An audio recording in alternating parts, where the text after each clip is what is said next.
नमस्कार मित्रों, मैं विकास शाक्या एक बार फिर से आप सबका स्वागत करता हूं अपने चैनल पर। और आज एक अलग टॉपिक पर मैं डिस्कस करने जा रहा हूं। हालांकि वो रिलेटेड स्पिरिचुअलिज्म से ही है, लेकिन उसका संबंध जो है वो महाकुंभ से है। तो महाकुंभ के बारे में मैं बात नहीं करने वाला। कुंभ, महाकुंभ, इसके बारे में आपको बहुत सी जानकारी इंटरनेट पे मिल जाएगी और ज़्यादा आपको अच्छे से पता लग जाएगी वहाँ पे, अगर आप सुधांशु त्रिवेदी जी को ही फॉलो करते हैं। उन्होंने भी एक बार बताया है इसके बारे में। उसके अलावा बहुत से ऐसे चैनल हैं जहाँ पर ये बातें बताई जा रही हैं कि व्हाट इज महाकुंभ, कुंभ क्या है, महाकुंभ क्या है, इनका महत्व क्या है। ये सारी चीजें आप वहाँ देख सकते हैं। बट हाँ, मैं जिस पर्पज से इस वीडियो को लेकर आया हूँ वो पर्पज है एक व्यक्ति जो कि महाकुंभ में आश्चर्य का, कौतूहल का विषय बना हुआ है। और उस व्यक्ति का नाम है अभय सिंह, जो आईआईटी वाले बाबा के नाम से इस समय जो है प्रसिद्ध कर दिए गए हैं। क्योंकि मीडिया है, उसका काम है बाबा, एक ही शब्द उसको आता है, बाबा। सन्यासी का मतलब बहुत से लोगों को पता नहीं, बाबा का मतलब बहुत से लोगों को पता नहीं। सन्यासी और बाबा में फर्क होता है, ये लोगों को पता ही नहीं। तो अब जैसा जो बताना चाहता है वैसा वो बताता है। तो कुछ चीज़ें ऐसी हैं जिन जो उनके बारे में मैं बात करना चाहूँगा। और उसके अलावा सन्यास को लेकर के और बाबा क्या होता है, इस चीज़ को लेकर के मैं अपने थॉट आपके सामने रखूंगा। क्या चीज़ें हैं, क्योंकि बात करना जरूरी है, क्योंकि वो एक आईआईटी से पढ़े लिखे व्यक्ति हैं और मैं उनसे काफ़ी प्रभावित हूँ, मैं आपको बताऊं। मुझे कहीं कुछ ऐसा फाउल प्ले नहीं दिख रहा उनके अंदर, या कोई ऐसी ढोंगी बाबा वाली चीज़ जो होती है, जो लोग साबित करने की कोशिश में उनके पास गए भी। और कई लोग कोशिश कर भी रहे हैं कि हाँ, ये किसी तरीके से एक हारा हुआ इंसान इसे साबित कर दें, लेकिन वो कर नहीं पा रहे हैं। क्योंकि साफ साफ दिख रहा है कि ये वो व्यक्ति है जिसने त्याग किया है। त्याग उसी आदमी का महत्वपूर्ण है जिस आदमी ने कुछ कमाया हो। जिसने कुछ कमाया ही ना हो, उसके त्याग का कोई महत्व नहीं है। हर क्षेत्र में ये ट्रू है। जैसे अगर कोई व्यक्ति ये कहे कि जा, मैंने तुझे माफ किया, तो ये बात कब महत्व रखती है कि किसी ने किसी को माफ किया? ये बात तब महत्व रखती है जब माफ करने वाला उसके बारे में, या माफ करने वाले के बारे में ये पता हो दुनिया को कि ये ताकतवर है, ये चाहे तो बर्बाद कर सकता था, ये चाहे तो नष्ट कर सकता था, लेकिन इसके बाद भी इसने छोड़ दिया, क्षमा कर दी। तो क्षमा का महत्व तो इसी व्यक्ति के लिए है जो माफ कर सकता है। अब एक ऐसा व्यक्ति जो अपनी सुरक्षा नहीं कर सकता, उस व्यक्ति के मुंह से ये सुनना कि जा, मैंने तुझे माफ किया, ये तो हंसी के अतिरिक्त और कुछ नहीं हो सकता, हास्यास्पद ही हो सकता है। इसलिए जो लोग उनके पास जा रहे हैं वो एक बहुत बड़ी दीवार से टकरा रहे हैं और वापस गिर जा रहे हैं।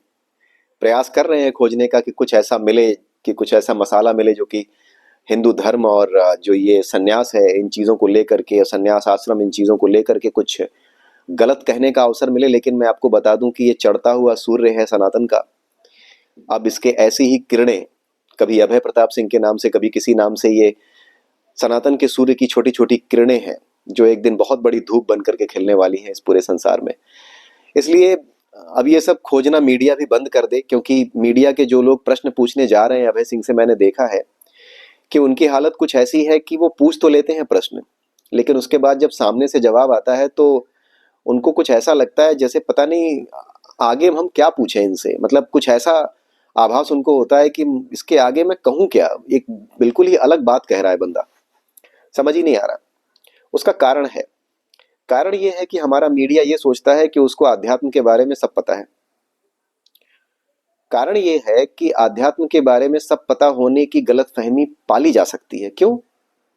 क्योंकि आध्यात्म को लेकर के एक ही बात हमारे यहाँ प्रचलित है कि ये घंटी बजाने में, भगवान से भीख मांगने में, या किसी भी प्रकार से जो है पूजा पाठ की कुछ विधियां अपनाने में, नंगे पैर चलने में, थोड़ा भूखा रह लेने में, बस इन्हीं चीजों में पूरा अध्यात्म है। और इसका कोई लॉजिक उनको नजर नहीं आता। इस वजह से उन्हें लगता है कि जो भी लॉजिकल चीजें हैं वो सब अध्यात्म के नाम पे की जाती हैं। उनको पता ही नहीं है कि आध्यात्म जो है वो लॉजिक से परे हो चुका है। उसका कोई जो है लॉजिक से लेना देना वैसे ही नहीं है। उनको ये पता ही नहीं है कि लॉजिक से परे की चीज है। लॉजिक का जन्मदाता है अध्यात्म। आध्यात्मिक ऊर्जा जब तक आपके जीवन की चेतना के रूप में प्रकट नहीं होती तब तक तो आप इंसान बनते नहीं, और इंसान नहीं बनते तब तक तो आप तार्किक व्यक्ति और अतार्किक कुतार्किक कुछ भी बनना आपके लिए संभव नहीं है। तो जिस ऊर्जा से हम बने हैं वो आध्यात्मिक ऊर्जा ही है, वो दैवीय ऊर्जा ही है, वो इस ब्रह्मांड की ऊर्जा ही है, ब्रह्मांडीय ऊर्जा कह लीजिए। अगर आप नास्तिक है तो ब्रह्मांडीय ऊर्जा कह लीजिए, ऊर्जा तो है ना भाई, तो ब्रह्मांडीय ऊर्जा कह लीजिए। बिना उस ऊर्जा के मैनिफेस्टेशन के आप तर्क भी नहीं कर सकते। जब वो ऊर्जा आपके रूप में मैनिफेस्ट हो और आपका दिमाग बिल्कुल सही हो, पागल ना हो आप, तभी आप तर्क कर सकते हैं। और दूसरी चीज ये है कि मीडिया एक गलती ये करता है कि आ, उसको ये समझना चाहिए कि आध्यात्म को लेकर के उसे अभी सब कुछ नहीं पता है। उसे लगता है कि आत्मा वात्मा ये सब केवल रटने वाली चीजें हैं, उपदेश हैं ये, और इनमें कुछ है नहीं, किसी के पास जवाब नहीं होगा। लोग किताबों को पढ़ करके, ग्रंथों को पढ़ करके कुछ चीजें रट लेते हैं, उनमें कोई सार नहीं है, कोई सेंस नहीं है। इस वजह से उन्हें लगता है उन्हें पढ़ने की जरूरत नहीं है, और वो बड़े आराम से ऐसे प्रश्न पूछ सकते हैं कि सामने वाले के पास कोई जवाब नहीं होगा, उसको परेशान कर देंगे हम। लेकिन मैं आपको बताऊं, आध्यात्म सबसे बड़ा विज्ञान है। और मीडिया के भाइयों से मेरा अनुरोध है कि जब आप इंटरव्यू लेने जाते हैं किसी फॉरेन मिनिस्टर का, तो आपके पास फॉरेन पॉलिसीज की जानकारी होना जरूरी होता है। आपको फॉरेन पॉलिसीज के बारे में एक जनरल नॉलेज, क्या एक स्पेसिफिक नॉलेज भी पता होना चाहिए जिस बारे में आप बात करने जा रहे हैं।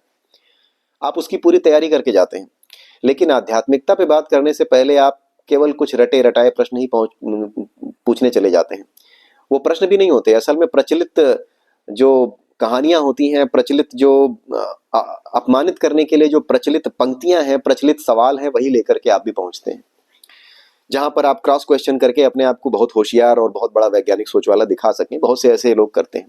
हालांकि जिस पत्रकार ने बात की थी अभय सिंह से, वो काफी समझदार और सुलझे हुए व्यक्तित्व के थे। उन्होंने दोनों तरफ से बातें, अपनी भी बातें रखी और उनकी बातें सुनी, और जिस तरह से वो रिएक्ट कर रहे थे, जिस तरह से जब जवाब सुनने के बाद जो प्रश्न आ रहे थे उनकी तरफ से, उसको देख के लग रहा था कि उनके पास भी समझ है। तो thank God to that reporter as well, क्योंकि अगर कोई और अनर्गल रिपोर्टर ही पहली बार आगे पड़ जाता तो फिर वो बिना सोचे समझे और वो कुछ भी पाखंड साबित करके कि हाँ एक और आईआईटी वाला यहाँ बेवकूफ बन के बैठ गया, इस तरह से वो निकल आता। तो अभय सिंह की अगर हम बात करें तो वो एक आईआईटीएन है, और सबसे बड़ी बात कि उन्होंने, ऐसा नहीं है कि जीवन से हार करके कि आईआईटी कर ली थी, नौकरी नहीं लगी तो बाबा ही बन गया, ऐसा नहीं है। समस्या ये हो रही है इन बेचारों के साथ जो अपोज करते हैं सनातन धर्म का, उनके साथ समस्या ये हो रही है कि वो, इन्हें ये दिख रहा है कि अभय सिंह ये तो कनाडा में रहा, 36 लाख का पैकेज था इसका, वहां से छोड़ करके जो कुछ था वो सब छोड़ छाड़ करके फिर ये सन्यास में आया है, बाबा बना है। वो बाबा नहीं है, वो सन्यासी है। तो सबसे पहले दो चीजें हम समझ लेते हैं, बाबा क्या है और सन्यासी क्या है। बाबा क्या होता है? बाबा जो होता है वो बहुत ही बुजुर्ग, बुजुर्ग इन द सेंस बुढ़ा नहीं, बुजुर्ग in the sense in terms of experience, जीवन के अनुभवों को लेकर के, जिसके पास काफी जीवन की सच्चाइयों को लेकर के, या जीवन की जो धारा होती है उस जीवन धारा की सच्चाइयों को लेकर के जो अनुभव है, वो अनुभव जिसके पास बहुत गहरा हो वो वृद्ध कहा जाता है, उसी को बाबा कहा जाता है। उसके पास अनुभव ज्यादा होता है, वो दिशा सही दे सकता है, कहाँ पे रुकना है वहां पर आपको रोक सकता है, नहीं ये मत करो, कहाँ पर आपको आगे बढ़ना है वहां पर वो जाने दे सकता है कि हाँ चलते रहो, मैं देख रहा हूं, गड़बड़ होगी तो मैं बताऊंगा। राइट।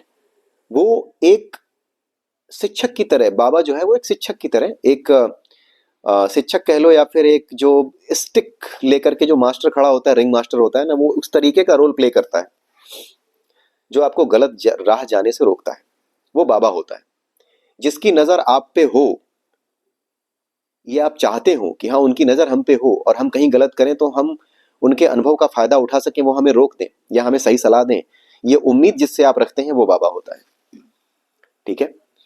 जो सन्यासी होता है वो बाबा अपने आप हो जाता है, जो सन्यासी होता है वो बाबा अपने आप हो जाता है, वो सही गलत दिशा आपको बता सकता है, लेकिन वो तब तक नहीं बताता जब तक कि आप उसकी शरण में नहीं जाते। जैसे आपके जो बाबा हैं, जिसको आपने बाबा कहा, उन बाबा की भी शरण में आपको होना पड़ता है, तभी वो बताएंगे, नहीं तो फिर आप घूमते रहो कहीं भी। उसी तरीके से जो सन्यासी होता है उसके अंदर दो चीजें होती हैं। पहली चीज तो ये कि उसके पास अनुभव नाम की चीज जो है वो केवल और केवल ज्ञान की वजह से वो उस अनुभव की बराबरी कर लेता है जो किसी ने अपने पूरे जीवन में जी करके देखी होती है। पूरे जीवन को जी करके जो अनुभव आपने हासिल किया है, उस अनुभव को एक सन्यासी केवल अपने आध्यात्मिक ज्ञान की वजह से उतने लंबे जीवन को जिए बिना ही हासिल कर लेता है। ठीक है, विवेकानंद जी 40 साल तक ही जिए, लेकिन आज 60-70 साल के लोग भी उनकी बातों को पढ़ करके देखते हैं कि क्या गहराई है इनकी बातों में। तो विवेकानंद जी सन्यासी थे, वो बाबा नहीं थे। क्योंकि बाबा तो जीवन को लंबा जी करके या कुछ विशेष अनुभवों को जी करके एक विशेष आयु तक जीने के बाद उसका विश्लेषण करके जो जानते हैं वो उसके अनुसार आपको प्रेरित करते हैं, तो वो बाबा होते हैं। लेकिन सन्यासी कौन होते हैं? सन्यासी जो है वो क्या होते हैं? वो अपने त्याग के कारण उन चीजों को प्राप्त कर लेते हैं। अपने त्याग की भावना के कारण अपने मन को इतना खुला छोड़ देते हैं कि बाकी चीजों को ऑब्जर्व करना इतना आसान हो जाता है उनके लिए कि उस ऑब्जर्वेशन से ही उनको ये पता चल जाता है कि ये पूरा का पूरा नेचर काम कर कैसे रहा है। और जो कुछ नेचर के बाहर आपको दिखाई दे रहा है, शरीर के बाहर नेचर में आपको दिखाई दे रहा है, वही सारे एलिमेंट शरीर के भीतर भी हैं। शरीर के भीतर भी आकाश है, शरीर के बाहर भी आकाश है। तो इन चीजों को लेकर के जब वो विचार करने लगता है तो अपने आप ही अपने आप को रेफरेंस बना करके जब वो देखना शुरू करता है कि उसके अंदर जो विचार आ रहे हैं वो कहाँ से पैदा हो रहे हैं, कैसे उसको परेशान करते हैं, वो क्यों कुछ काम करना चाहता है लेकिन उस काम को करने से खुद को रोकना चाहता है, रोक क्यों नहीं पाता, ये सारी चीजें वो अनुभव करने लगता है। सॉरी, थोड़ा गला खराब है। तो जब वो ये चीजें अनुभव करने लगता है तो उसके भीतर ही ये ज्ञान जो अनुभव से मिलता, बाहर प्रैक्टिकली उसको मिलता, अब वो उसको अपने भीतर अपना बोध करने से ही मिल जाता है। गौतम बुद्ध कितनी उम्र के थे जब उन्हें ज्ञान प्राप्त हो गया? बहुत ज्यादा बुजुर्ग तो नहीं थे, लेकिन अपने भीतर झांक करके जब उन्होंने देखा, अपने भीतर जब वो पहुंच गए, तब उनको समझ में आ गया कि जीवन का सत्य क्या है। और उनके उपदेश आज तक काम आ रहे हैं। राइट? तो सबसे पहली बात यह कि सन्यासी और बाबा में फर्क समझिए। और ना तो बाबा का पता है लोगों को और ना ही सन्यासी का पता है। किसी को भी बाबा कह देते हैं, किसी को भी सन्यासी कह देते हैं। सन्यासी वो नहीं होता जो तन से गेरुआ हो, सन्यासी वो होता है जो मन से गेरुआ हो, पहली चीज। दूसरी चीज, सन्यासी कभी कायर नहीं होता। सन्यासी, अगर कोई आदमी अपनी जिम्मेदारियों को छोड़ के भाग रहा है तो उसे सन्यासी नहीं कह सकते। लेकिन अगर कोई आदमी अपनी जिम्मेदारियों को छोड़ के नहीं भागा है, या फिर आपको सन्यासी दिख रहा है, आपको दिख रहा है कि सन्यासी हो चुका है, तो ये मत समझिए कि वो जिंदगी में हारा हुआ होगा। अभय सिंह को देख के लग रहा है अभी चाहे तो अभी नौकरी कर ले, एरोस्पेस इंजीनियर है, 36 लाख का पैकेज था कनाडा में, अचानक से छोड़ा। तो सन्यासी कायर नहीं होता, सन्यासी कभी कायर नहीं होता। मैं सच्चाई बताऊं, सन्यासी बहुत बहादुर होता है। वो उन चीजों को सामने रखी हुई छोड़ देता है जिन चीजों को पाने के लिए आपने मतलब एक सामान्य स्वार्थी व्यक्ति ने बहुत बड़ी बड़ी साजिशें की होती हैं, बड़ी बड़ी मिन्नतें मांगी होती हैं, कहाँ कहाँ सोर्स लगाए होते हैं, कहाँ कहाँ जुगाड़ फिट किए होते हैं, इतने काम जिसने किए होते हैं किसी एक चीज को पाने के लिए, जिसे बहुत बड़ा समझता है कोई आदमी, उसी चीज को ये जो सन्यासी होता है ना, वो सामने रखी छोड़ आता है, जो उसको ऐसे ही मिल रही होती है। ये होता है सन्यासी। इसलिए अभय सिंह एक सन्यासी है क्योंकि उनका मन गेरुआ है, एक अलग ही व्यक्तित्व है। और सबसे बड़ी बात यह कि उनके बारे में एक चीज चल रही थी, जब मैं देख रहा था तो वीडियोस शॉर्ट्स काफी आ रहे थे उनके, तो उनके बारे में एक चीज चल रही थी कि अपने माँ बाप को छोड़ दिया है, ये कर दिया है, वो कर दिया है, पता नहीं कैसी बातें करता है, पता नहीं क्या है। लेकिन जितने भी शॉर्ट्स आ रहे थे, उन शॉर्ट्स को देखने के बाद मुझे समझ में आ रहा था कि नहीं, ये जो अभय सिंह है ये काफी गहराई तक जा चुके हैं। और सबसे जो महत्वपूर्ण शॉर्ट जो वीडियो आया था जिसने मुझे सबसे ज्यादा प्रभावित किया, और मैं वहीं अटक गया कि नहीं, अब तो काफी कुछ सीरियसली मुझे जानना है अभय सिंह के बारे में, समझना है, और उनके और भी वीडियोस देखने हैं, कहाँ पे क्या विचार वो व्यक्त कर रहे हैं ये जानना है मुझे। तब जाकर के मैंने उनको गहराई से अध्ययन शुरू किया। तो एक वीडियो आया था, वो वीडियो क्या था, उसमें क्या था कि अभय सिंह से कोई पत्रकार ये पूछ रहा था, एक सिंपल सा क्वेश्चन उसने पूछा, and thank God to that पत्रकार कि उसने ये क्वेश्चन पूछा। उसने ये पूछा कि शिव कौन है? तो अभय सिंह ने उत्तर दिया हंसते हुए, जो नहीं है वही शिव है। और ये दंग करने वाला आंसर था कि हाँ यार, ये इतनी गहराई तक एक बंदा जान रहा है, इसका मतलब है कि ये कोई साधारण व्यक्ति नहीं है, ये बहुत गहराई तक जा चुका है। ये तो ऐसा व्यक्ति है जिसके सानिध्य में रह करके आपको कभी नुकसान नहीं होगा, आपको ज्ञान का लाभ ही होगा, कुछ ना कुछ आपको मिलेगा ही, कुछ ना कुछ क्या बहुत कुछ मिल सकता है।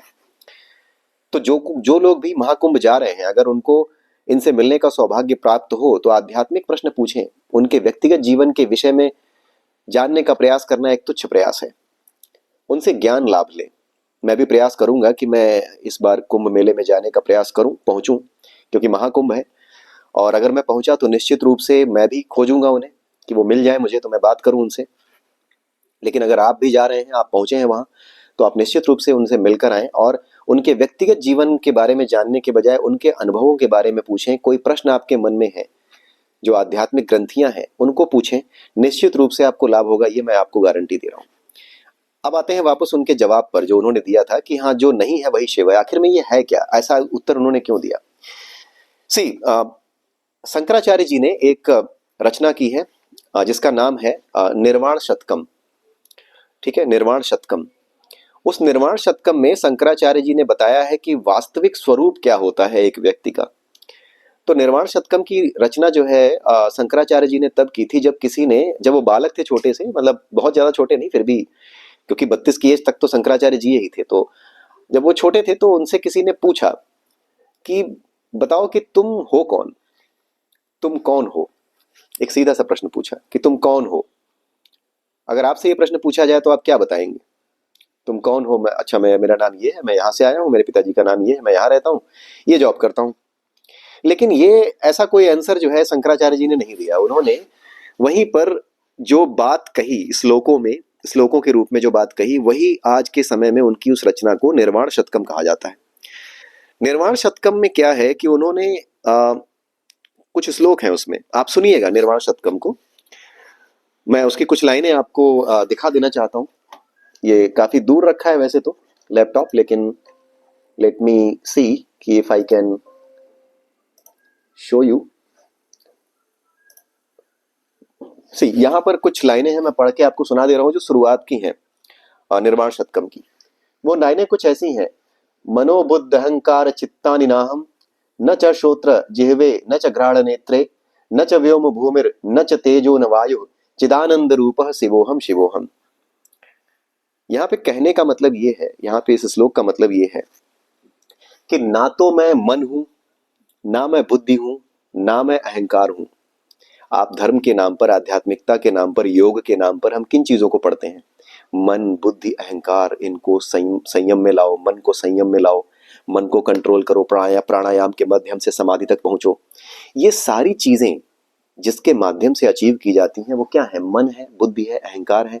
इन सब का परिष्करण करके ही, यानी इन सब का क्लेंजिंग करके ही आप वहां तक पहुंचते हो, इन्हीं सब पे काम करते हो। ये आध्यात्मिक स्तर की बातें हैं। उसके अलावा इस पूरे के पूरे निर्वाण शतकम में भौतिक चीजों की भी बात की गई है। ना मैं सुख हूं, ना मैं दुख हूं, जैसे यहाँ पे बताया ना मैं मन हूं, ना मैं बुद्धि हूं, ना मैं चित्त हूं, ना मैं अहंकार हूं, ना मैं आंखें हूं, ना मैं जीभ हूं, ना मैं ये कान हूं, ठीक है, ना मैं ये आकाश हूं, ना ही मैं ये भूमि हूं, ना ही मैं तेज हूं यानी अग्नि हूं, ना ही मैं वायु हूं, ना ही मैं पृथ्वी हूं, कुछ भी नहीं हूं।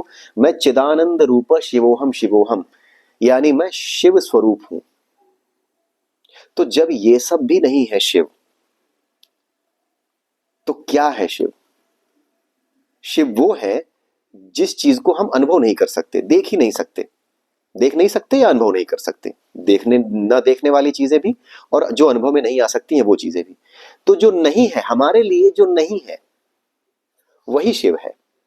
कुल मिलाकर के, जैसे एनर्जी है, आपके सामने एक घड़ी है, घड़ी चल रही है, आपने उसमें सेल डाला, सेल में एनर्जी है, इलेक्ट्रिकल एनर्जी है, उसकी वजह से वो घड़ी चल रही है। कोई पूछे कि चल क्या रहा है, क्या है ये, तो कोई कहेगा घड़ी है, कोई कहेगा नहीं ये है क्या, मशीन है, कोई कहेगा नहीं और गहरे से बताओ क्या है। तो ज्यादा से ज्यादा उस पर पहुंच जाएगा कि हाँ ये मशीनरी है, ये गरारियां बनी हुई है, इसकी वजह से चल रही है। कोई बहुत ज्यादा गहराई तक पहुंचेगा तो कहेगा कि ये कुछ और नहीं है, ये केवल एक एनर्जी का मैनिफेस्टेशन है। ये काफी अच्छे लेवल तक पहुंच गया, एनर्जी के मैनिफेस्टेशन तक। लेकिन अंत में ये क्या है? अंत में ये एनर्जी ही है, उसी का मैनिफेस्टेशन होने की वजह से वो एनर्जी ही है। उसी तरीके से मन, बुद्धि, अहंकार, चित्त, ये जितनी भी चीजें बताई गई हैं, सुख है, दुख है, इसमें और भी चीजें बताई गई हैं, आंखें, कान, नाक, भौतिक पदार्थ, सोना चांदी, जो कुछ भी आप इस संसार में देखते हो, जो भौतिकता में गिना जाता है और जो आध्यात्मिकता में गिना जाता है और धार्मिकता में गिना जाता है, उन सभी चीजों को क्या किया है, नकार दिया है कि ये सब कुछ नहीं हूं मैं, ये कुछ भी नहीं है शिव। शिव कौन है फिर? जो इन चीजों में से कुछ भी नहीं है, जो नहीं है। नहीं है मतलब हमारे लिए जो नहीं है, जो कुछ भी हमारे लिए नहीं एग्जिस्ट करता, जिसको हम परसीव ही नहीं कर सकते देख करके, एक्सपीरियंस करके, वही शिव है। यानी वही ऊर्जा जो दिखती नहीं, वही एनर्जी जो दिखती नहीं, जिससे ये पूरा ब्रह्मांड चल रहा है, वही शिव है। तो नहीं किसको कहा है? नहीं उन्होंने उसको कहा है जो हमारे लिए नहीं है, उसको कहा है। ठीक है, तो इसलिए उन्होंने ये जवाब दिया है कि जो नहीं है वही शिव है। तो कुल मिलाकर के ये उत्तर क्या था? ये उत्तर पूरे के पूरे निर्वाण शतकम को एक लाइन में उन्होंने बताने का प्रयास किया और बड़ा सिंपल उत्तर दे दिया हंसते हुए। अच्छा, हंसते क्यों हैं? हंसते इसलिए हैं क्योंकि उनको भी पता है कि आने वाला जो समय है वो इतना आसान नहीं है, और लोग जो प्रश्न उनसे पूछ रहे हैं पत्रकार बन करके, होशियार बन करके, तो वो उनको कुछ कह तो नहीं सकते क्योंकि साधु सन्यासी हैं भाई, इसलिए वो कह तो नहीं, डांट तो नहीं सकते। मैं हूं तो डांट दूं कि ज्यादा होशियार बन रहे हो, लेकिन वो कह नहीं सकते तो वो मुस्कुराते हैं। मुस्कुरा करके वो ये जता रहे होते हैं कि भाई तुम क्या पूछ रहे हो, कहाँ पड़े हुए हो, तुम जो पूछ रहे हो, होशियार बन रहे हो, तुम्हें पता ही नहीं है कि आगे चले होने क्या वाला है। तो वो मुस्कुरा करके वहीं रोक देते हैं। ठीक है, और मुस्कुराहट के बाद भी एक, अगर आप ध्यान से देखें तो एक छोटा सा अफसोस उनके चेहरे पे होता है इस चीज का कि मैं इनकी मदद नहीं कर सकता। जो व्यक्ति उनसे ऐसा प्रश्न पूछ रहा होता है जिसका सिर पैर नहीं है, या उनको पता है कि इसका उत्तर इसकी समझ में नहीं आएगा, या इसका सवाल ही बड़ा मूर्खतापूर्ण है, उस वो हंसते तो है ही, लेकिन हंसने के बाद क्या है कि एक लास्ट में ना आपको छोटा सा अफसोस, बहुत ही एक मोमेंटरली अफसोस आपको दिखेगा, हल्का सा। और वो अफसोस सिर्फ इसलिए है क्योंकि वो जानते हैं कि मैं इसकी मदद नहीं कर सकता, सब कुछ जानते हुए भी इसको बता नहीं सकता कि भाई अभी भी सुधर जा, क्योंकि उनको पता है ये समझाया नहीं जा सकता। राइट, सो ये बातें वो करते हैं। तो बहुत जगह लोगों ने पूछा कि आपका अगला प्लान क्या है, क्या है, आपने तो सब कुछ छोड़ दिया। वो सीधे कहते हैं मैंने कहाँ छोड़ा है सब कुछ, पहले मेरा एक घर था, अब पूरा संसार मेरा घर है, वसुधैव कुटुंबकम हो चुका है अब तो ये सारी चीजें जो है उनके माध्यम से हमें पता लग रही है कि हाँ, एक जो यात्रा होती है एक सन्यासी की, एक योगी की, वो किस तरह की हो सकती है, किस प्रकार की हो सकती है। इस तरह से भी एक सन्यासी जो है हमारे सामने आ सकता है, जिसके पीछे जीवन में इतना कुछ घटा और उसने बड़े ही बहादुरी से सब कुछ सहा, और इतनी बहादुरी से सहा कि इतना कुछ घटने के बावजूद भी वो कभी भी ऐसा महसूस नहीं करता कि मेरे साथ इतना गलत हो रहा है तो मैं क्या करूं। डिप्रेशन में नहीं गया। जो बंदा डिप्रेशन में होता है वो तो आईआईटी निकाल ही नहीं पाता। लोग कहते हैं ये डिप्रेशन की वजह से बाबा बन गए हैं। अरे कमाल कर रहे हो, 36 लाख का पैकेज वाला तुम्हारे हिसाब से जिसके पास पैसा हो वो डिप्रेशन में नहीं जा सकता, वो तो हमेशा मस्त रहता है, वो डिप्रेशन में हो गया। तो ये जो भौतिकता में फंसे लोग हैं, इनकी सोच उल्टी है, जिसकी वजह से वो समझ नहीं पा रहे हैं उन्हें। लेकिन निश्चित रूप से मैं यही आपको सजेस्ट करूंगा कि आप उनसे जाएं, मिलें। अगर आप कुंभ जा रहे हैं तो मैं भी प्रयास करूंगा जाने का।